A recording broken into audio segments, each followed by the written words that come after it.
La glucosa que llegó a las células se va a oxidar por un proceso llamado glicólisis que la va a convertir en una molécula llamada piruvato. Entonces, hoy día nos vamos a ir a la transformación de la glucosa a piruvato por una vía de oxidación llamada glicólisis. La glicólisis o glucólisis también se llama vía de Embden-Meyerhof. Es un proceso metabólico en donde la glucosa se oxida. Es una vía universal del catabolismo de azúcares.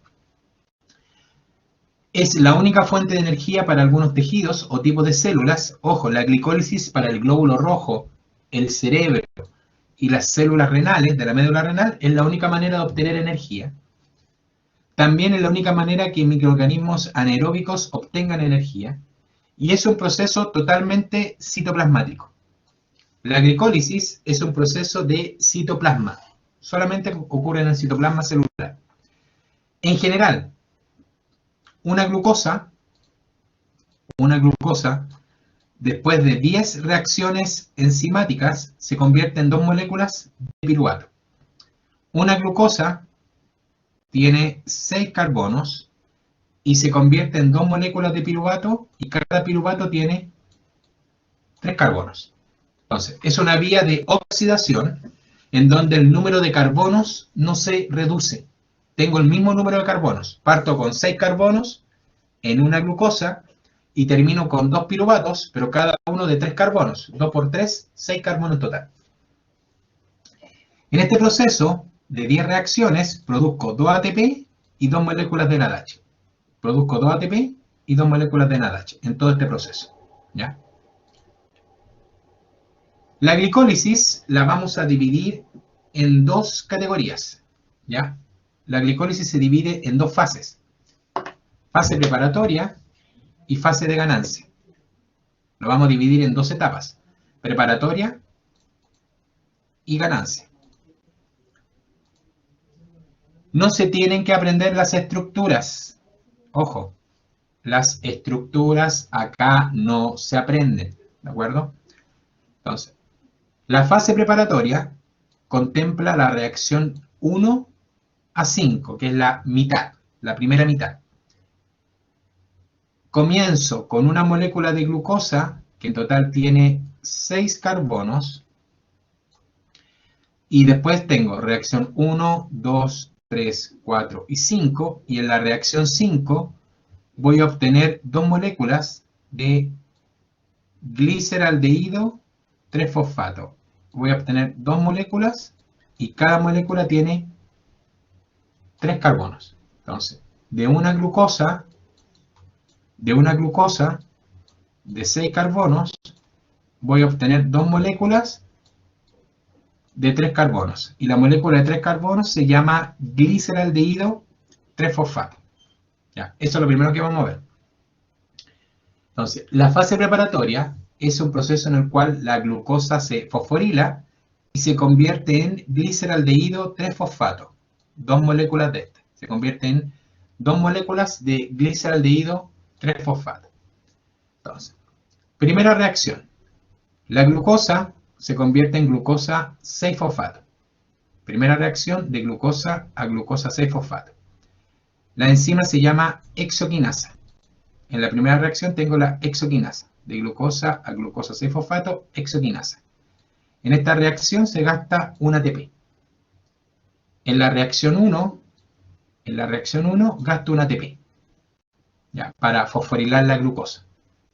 Segunda reacción, la glucosa 6-fosfato ya, se isomeriza a fructosa 6-fosfato. Cambio la glucosa, la transformo en una fructosa. En la reacción 2 tengo la fosfohexosa isomerasa como enzima. Tercer paso, la fructosa 6 se convierte en fructosa 1,6 bifosfato. De fructosa 6 a fructosa 1,6 bifosfato. Importante esta reacción porque gasto un segundo ATP. Cuarto paso, la fructosa 1,6 se rompe en 2 moléculas. En la reacción 4 ¿ya? En la reacción 4, la molécula de fructosa 1,6-bifosfato se rompe en dos moléculas por la aldolasa. Se convierte en un gliceraldehído 3-fosfato y una dihidroxicetona fosfato. La molécula se rompe en dos. Un gliceraldehído 3-fosfato que tiene 3 carbonos y en una dihidroxicetona fosfato que también tiene 3 carbonos. Se rompe a la mitad, ¿ya? Y en el quinto paso, la dihidroxicetona se convierte en gliceraldehído 3-fosfato. En la reacción 5, la dihidroxicetona fosfato se convierte en un segundo gliceraldehído 3-fosfato. Y eso lo hace la triosa pentosa isomerasa. ¿Cuáles son las reacciones más importantes que tienen que aprenderse acá? La reacción que tienen que aprenderse acá sería la 1 a cargo de la exoquinasa, porque hay gasto de ATP, y la 3 a cargo de la fosfofructoquinasa 1. Estas son las reacciones importantes del proceso. Características de la fase preparatoria: se gastan en total 2 ATP. Reacción 1, reacción 3. ¿De acuerdo? Fase de ganancia, voy a ir de la reacción 6 a la 10. Reacción 6 a la 10. El gliceraldehído 3-fosfato se convierte en molécula de piruvato. Los gliceraldehídos se convierten en, fíjense, los dos gliceraldehídos, estos son dos, los dos gliceraldehídos, acá abajo terminan como 2 moléculas de piruvato. Ya, esa es la reacción de ganancia, entre la 6 y la 10. ¿Qué sucede acá? En total, en la fase de ganancia, se forman en total 4 ATP y 2 moléculas de NADH. En la fase de ganancia se forman 4 ATPs y 2 NADH. Bien. Esta fase comienza con la reacción 6. Ojo, todo acá se contabiliza por 2. Todo acá sucede por 2. Toda la fase de ganancia es por 2. ¿Ya? Porque son 2 moléculas de gliceraldehído 3-fosfato y van a terminar en 2 moléculas de piruvato. Entonces, ojo, todas las reacciones tienen un 2 porque es doble. ¿Ya? Reacción 6. El gliceraldehído 3-fosfato se convierte en 1,3 bifosfoglicerato. El gliceraldehído 3-fosfato se convierte en 1,3 bifosfoglicerato. Esta reacción, ¿ya?, es a cargo de la gliceraldehído 3-fosfato deshidrogenasa. La reacción 6 está a cargo de la gliceraldehído 3-fosfato deshidrogenasa. Es una reacción redox. Es una reacción de oxidación y reducción. En esta reacción redox se produce NADH. Es el único paso que produce NADH. Entonces, la reacción 6 es importante porque produce NADH como fuente de energía. Produce coenzima reducida. ¿Ya? Entonces, esta reacción de la gliceraldehído 3-fosfato deshidrogenasa es en principio una oxidación y una fosforilación al mismo tiempo. Una oxidación y fosforilación. Reacción 7. El 1,3 bifosfoglicerato se convierte en una molécula llamada 3-fosfoglicerato. El 1,3 bifosfoglicerato se convierte en 3-fosfoglicerato. La enzima acá se llama fosfogliceratoquinasa. La enzima es la fosfogliceratoquinasa y esta reacción es importante porque se sintetiza ATP. En esta reacción se sintetiza ATP. Como es doble, se forman 2 ATP. Esta reacción química se llama fosforilación a nivel de sustrato. Como se sintetiza ATP, Este paso se llama fosforilación a nivel de sustrato.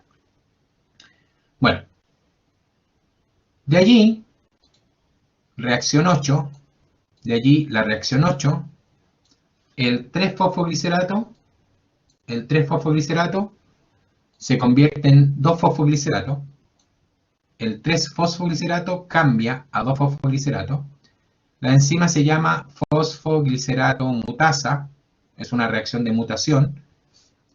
La fosfoglicerato mutasa, paso 8, transforma el 3-fosfoglicerato en 2-fosfoglicerato.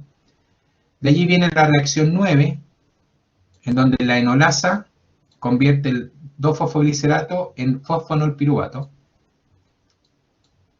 El 2-fosfoglicerato se convierte en fosfonolpiruvato por efecto de la enolasa. En esta reacción se libera agua. En la reacción 9 hay una liberación de agua. Y finalmente llego a la reacción 10. En la reacción 10, el fosfonolpiruvato se convierte en piruvato por efecto de la piruvato quinasa. Paso 10. Fosfonolpiruvato a piruvato, enzima piruvato quinasa, y esta reacción es la segunda fosforilación a nivel de sustrato. Segunda fosforilación a nivel de sustrato, porque aquí también formo 2 ATP. Es una reacción en donde se forma un ATP por vez, pero como es doble, son 2 ATP.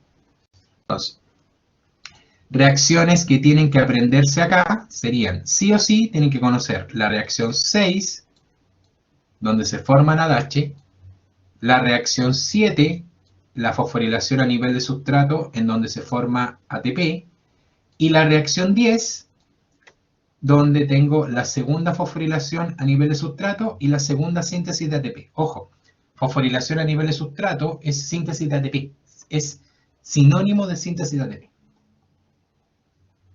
Entonces, si genero 4 ATPs es por la reacción 7, los 4 ATP corresponden reacción 7 y reacción 10.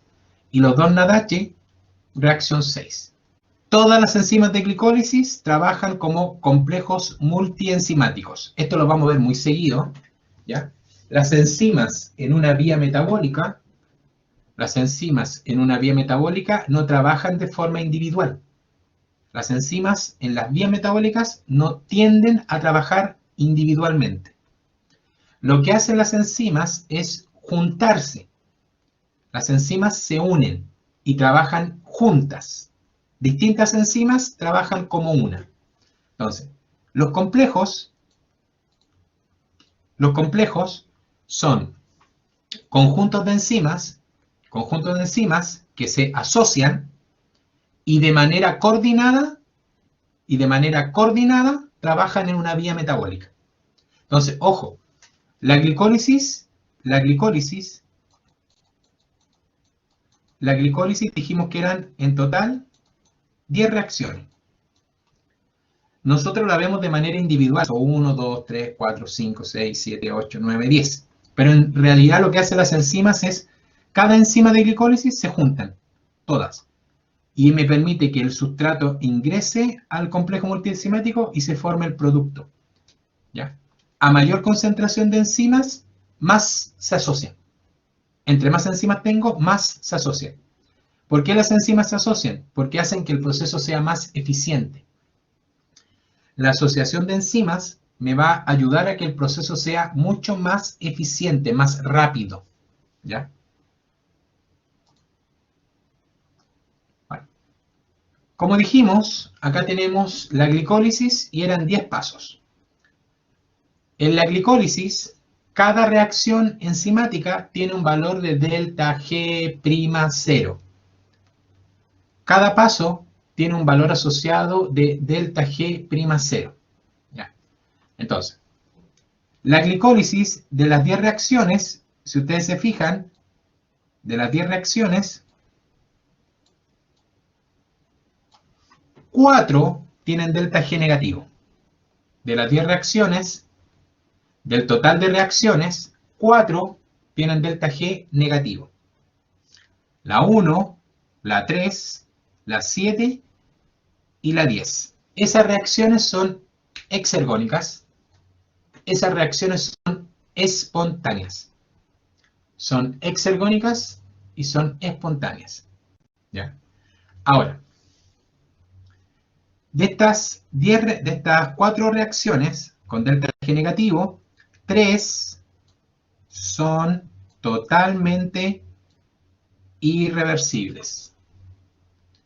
De las 10 reacciones, 4 tienen delta G negativo, y de las 4 con delta G negativo, 3 son irreversibles, van en una sola dirección.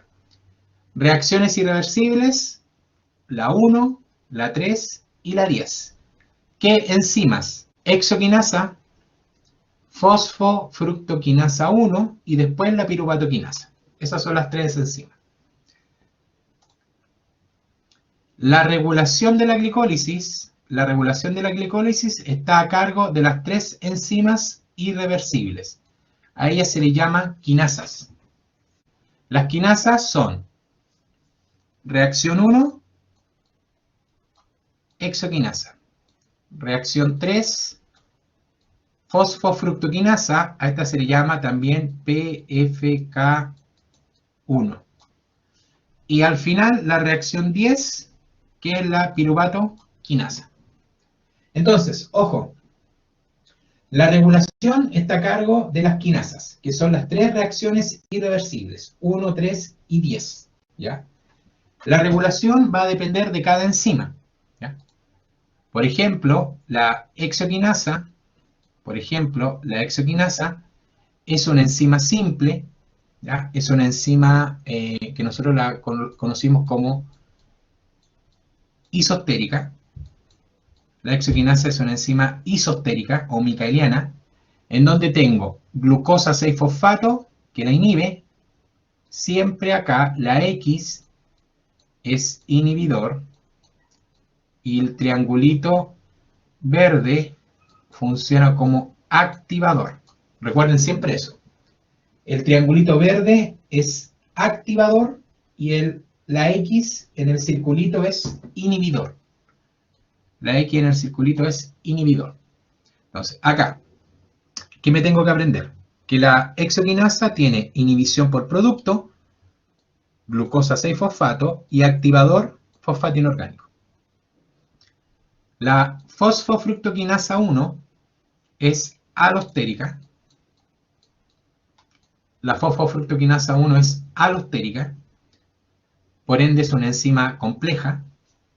Esta tiene inhibición, ATP y citrato, inhibidor, ATP y citrato, activador, AMP, ADP y una molécula llamada 2,6-FBP. Esta después la vamos a nombrar al final. Entonces, activadores, AMP, ADP, 2,6 fructosa bifosfato. Inhibidores, ATP y citrato. Y la piruvatoquinasa también la vamos a llamar alostérica. La piruvatoquinasa también es alostérica y ahí tengo ATP y NADH como inhibidores, y ADP como activador. Las hormonas también regulan glicólisis. La insulina es un activador y el glucagón es un inhibidor. Insulina activador, glucagón inhibidor. En los 3 pasos. La insulina activa exoquinasa, insulina activa fosfofructoquinasa 1, insulina activa piruvatoquinasa.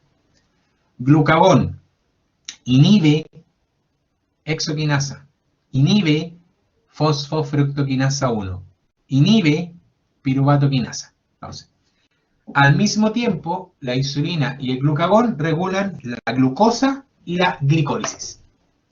Insulina y glucagón regulan glucosa y glicólisis. ¿Bien? Entonces, ojo con las hormonas. ¿Ya? Insulina siempre activa glicólisis, glucagón siempre inhibe glicólisis. Una glucosa tiene 6 carbonos, gasto 2 ATP, gasto 2 NAD, 4 ADPs y 2 PI. ¿Qué es lo que obtengo? 2 piruvatos. Esto es 2 por 3 carbonos. Cada piruvato Cada piruvato es 2 por 3 carbonos. Y ahí tengo un total de 6. Entonces, en total igual tengo 6 carbonos. ¿Ya? Libero 2 ADP, formo 2 NADH más protón y en total formo 4 ATPs. Esto sería el total. El total formado es 4. El neto es 2. En total formo 4 ATPs. Formo 4 ATPs. Pero el neto es solo 2. 2 ATP. En el intestino delgado, los azúcares se transforman en monosacáridos. Todos los azúcares terminan como monosacáridos. La maltosa en 2 glucosas. La lactosa, glucosa más galactosa. La sacarosa, fructosa más glucosa. La trealosa, glucosa. El almidón, también por efecto de enzima, en N-glucosas. Entonces, a nivel intestinal, tengo enzimas. La maltosa se degrada por la maltasa. La maltasa rompe la maltosa en 2 glucosas. La lactasa rompe la lactosa en galactosa y glucosa. La sacarasa, la enzima sacarasa, rompe la sacarosa en fructosa más glucosa. Y la trealasa rompe la trealosa en 2 glucosas. La amilasa rompe el almidón en glucosas. Esas son las enzimas. ¿Ya? Ahora, la gracia de esto es que a nivel intestinal solo se forman monosacáridos. En el intestino tengo 3 monosacáridos principales. Número 1 indiscutido, glucosa. Siempre lo que más voy a obtener a nivel de degradación son moléculas, si ustedes se fijan, de glucosa. Lo que más obtengo es glucosa. ¿Ya? Todos estos pasos me permiten obtener glucosa en gran cantidad. ¿Ya? Después, en segunda opción, fructosa. Y en tercera opción, galactosa. Tengo lo que se llama un triunvirato. Triunvirato. Glucosa, fructosa, galactosa. Esos son los 3 principales. Glucosa, fructosa y galactosa. Todos los monosacáridos ingresan a glicólisis. Todos los monosacáridos ingresan a glicólisis. Todos los azúcares terminan en glicólisis. ¿Ya? Por ejemplo, lo que yo les decía. Obviamente, la glucosa ingresa como glucosa 6-fosfato. La glucosa se convierte en glucosa 6-fosfato, hexoquinasa. La lactosa se rompe en glucosa y galactosa. La galactosa también se convierte en glucosa 1-fosfato e ingresa. La fructosa se puede convertir también por la hexoquinasa en fructosa 6-fosfato. Entonces, no necesito que se aprendan esto. ¿Ya? Lo que quiero que vean es que todos los monosacáridos,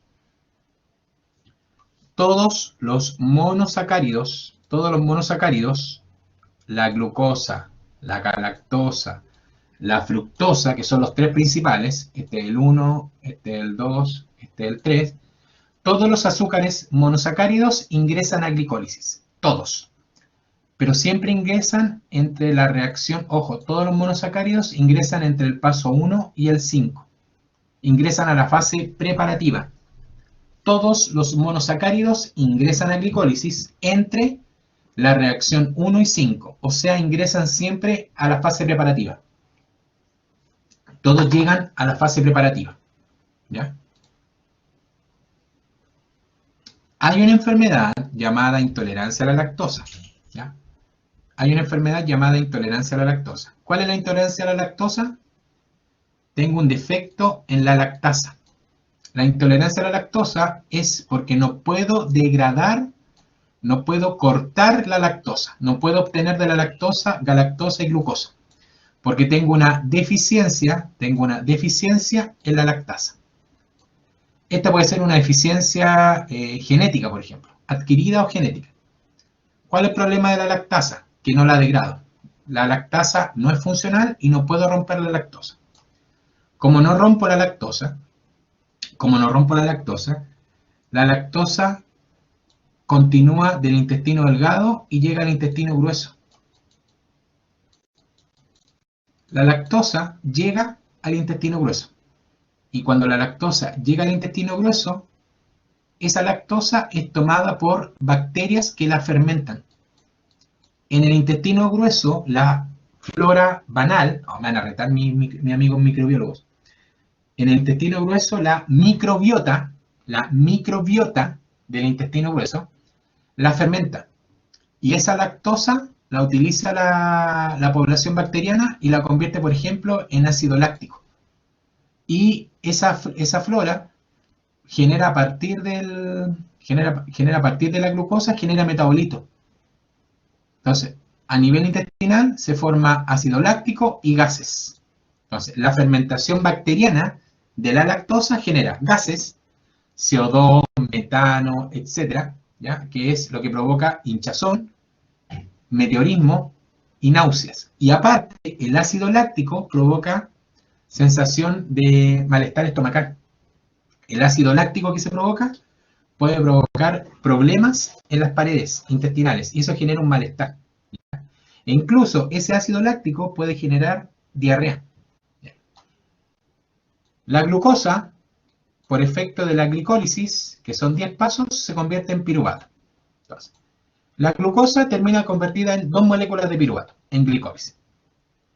Dependiendo del organismo y el metabolismo, ese piruvato puede sufrir un proceso de fermentación llamado alcohólica, un proceso llamado fermentación láctica o un proceso llamado respiración celular. Entonces, dependiendo del tipo de organismo, si estoy en condiciones anaeróbicas o en condiciones deficientes de oxígeno, nuestro piruvato fermenta.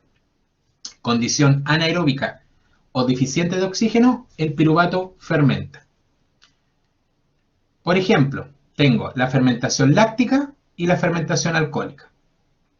Ambas fermentaciones son procesos que permiten regenerar el NAD. Regenerar el NAD significa que vuelvo a utilizar el NAD para devolverlo a glicólisis. Eso es regenerar. En cambio, en condiciones aeróbicas, el proceso se llama respiración celular. Entonces, ojo, anaeróbico o deficiente de oxígeno, fermentación. Condición aeróbica, respiración celular. La primera fermentación se denomina láctica. El primer tipo de fermentación es láctico. En condiciones de hipoxia o deficientes de oxígeno, hay fermentación láctica. ¿Quién hace fermentación láctica? Un músculo con contracción muy activa, lo que uno llama músculo en ejercicio. Cuando tengo un músculo en ejercicio, fermentación láctica. Ciertos tejidos, como los glóbulos rojos, como las células retinales, y las bacterias lácticas. Bacterias lácticas, la de los yogures, la de los fermentos, los lactobacillus y los streptococcus, lactis. Si estoy en condiciones aeróbicas, hay tejidos que igual hacen fermentación, porque no tienen otra opción. El glóbulo rojo siempre realiza fermentación láctica, porque no tiene otra opción. ¿Cuál es la fermentación láctica? Una glucosa pasa a piruvatos, glicólisis, y los 2 piruvatos pasan a 2 moléculas de lactato o ácido láctico. Entonces, la fermentación láctica es un piruvato de 3 carbonos, por efecto de la lactato deshidrogenasa, se convierte en un lactato. Ojo, el lactato también tiene 3 carbonos. Piruvato, 3 carbonos, lactato o ácido láctico, 3 carbonos. La enzima acá se llama lactato deshidrogenasa. En esta reacción se gasta el NADH y se forma NAD. En condiciones anaeróbicas, el NAD se regenera a través de la reducción del piruvato a lactato. El piruvato se reduce, el NADH pasa a NAD, se oxida. Entonces, química. De piruvato a lactato, reducción de NADH a NAD, oxidación. Entonces, el NADH pasando a NAD se oxida y el piruvato pasando a lactato se reduce y no hay pérdida de carbonos. El número de carbonos se mantiene constante. Esta es la reacción. ¿Quién realiza fermentación láctica? Músculo en ejercicio, glóbulos rojos, ¿ya? Bacterias lácticas. La fermentación láctica la realiza nuestro organismo. Músculo en ejercicio, bacterias lácticas, nuestro organismo. Músculo en ejercicio, glóbulos rojos. En este proceso de la fermentación láctica aparece el ciclo de Cori. En este proceso tenemos el ciclo de Cori. El ciclo de Cori conecta dos tejidos, un músculo en ejercicio y un hígado. En el ciclo de Cori tengo dos tejidos, músculo en ejercicio, hígado. El músculo en ejercicio convierte la glucosa en piruvato y el piruvato en lactato. El lactato viaja por la sangre y llega al hígado. El lactato llega al hígado y ese lactato se vuelve a convertir en glucosa por un proceso llamado gluconeogénesis que no hemos visto. Entonces, el músculo del ejercicio convierte la glucosa en piruvato y el piruvato en lactato, fermentación láctica. Ese ácido láctico viaja por el torrente sanguíneo, porque es soluble, al hígado, y el lactato se convierte en glucosa. Y esa glucosa es por un proceso llamado gluconeogénesis. Finalmente, la glucosa es reenviada al músculo para ser reutilizada. Este proceso cíclico es Cori. Este proceso que conecta el músculo en ejercicio con un hígado gluconeogénico, ojo, el hígado se dice que es gluconeogénico, se llama ciclo de Cori. La otra fermentación se llama alcohólica. Nosotros, humanos, no realizamos fermentación alcohólica. ¿Ya? No realizamos fermentación alcohólica. La fermentación alcohólica se genera en hipoxia o en condición anaeróbica. La realizan algunos tejidos vegetales, los invertebrados y microorganismos de la familia de las levaduras. Entonces, ojo, el humano no realiza fermentación alcohólica. Vegetales, invertebrados, levaduras. Glucosa piruvato, piruvato a etanol y CO2. La glucosa en piruvato, el piruvato en etanol y CO2. Entonces, piruvato, 3 carbonos. Primera reacción, una piruvato descarboxilasa que le elimina un carbono y lo convierte en una molécula de 2 carbonos llamado acetaldehído. Entonces, el piruvato, por efecto de la piruvato descarboxilasa, lo convierte en acetaldehído. Pérdida de carbonos. En la primera reacción tengo una pérdida de carbonos, una descarboxilación oxidativa. Pérdida de carbonos, descarboxilación oxidativa, piruvato descarboxilasa. En la segunda reacción, el acetaldehído se convierte en etanol. En la segunda reacción, el acetaldehído de 2 carbonos se convierte en etanol de 2 carbonos. Y aquí tengo de nuevo una reacción redox. Acetaldehído usando etanol, alcohol deshidrogenasa. La enzima es la alcohol deshidrogenasa. El acetaldehído a etanol se reduce. El acetaldehído a etanol se reduce y el NADH a NAD se oxida. Entonces, en esta reacción, el NADH se oxida a NAD, mientras que el acetaldehído se reduce a etanol. ¿De acuerdo? Características de la fermentación alcohólica. En condiciones anaeróbicas, el NAD se regenera a través de la transformación del piruvato en etanol más CO2. En 2 reacciones.